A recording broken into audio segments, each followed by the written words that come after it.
Kasama sa line-up ng prestihiyosong Coachella 2026 ang nation's girl group na BINI. Kaya naman buong mundo ang makakasaksi ng kanilang performance. Kasabay ng balitang yan, maglalabas muli ng bagong single ang ating girl group. Makichika sa balitang A to Z Showbiz ni Lane Garcia.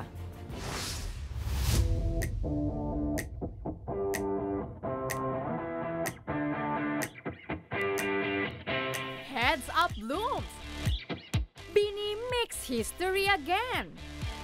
Dahil isa ang ating very own nation's girl group BINI ang kabilang sa lineup na magpe-perform sa prestigious Coachella Valley Music and Arts Festival 2026. That announcement was shared specifically by Coachella sa kanilang Facebook page.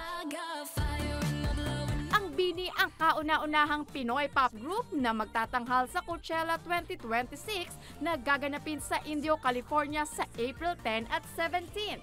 Makakasama ng grupo sa parehong petsa sina Sabrina Carpenter, Cat's Eye, Creepy Nuts at iba pang international artists. Susundan naman yan ng Canadian singer Justin Bieber sa April 11 and 18. Hindi naman maitago ng leader ng BINI na si Joanna ang saya nang lumabas sa listahan na kabilang sa magpe-perform ang kanilang grupo.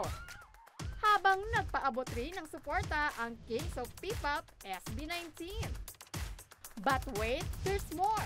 May pa-teaser din ang BINI sa kanilang nilulutong bagong awitin na nakatakdang ilabas ngayong October 2. Sa Instagram, ibinahagi ng girls sa kanilang post ang isang pink letter envelope na may caption na araw-gabi na aalala. Marami naman ang na-excite sa pasilip na yan ng BINI. O diba, ang daming ganap! Good luck and congratulations, BINI! Para sa balitang A to Z Showbiz, Lane Garcia.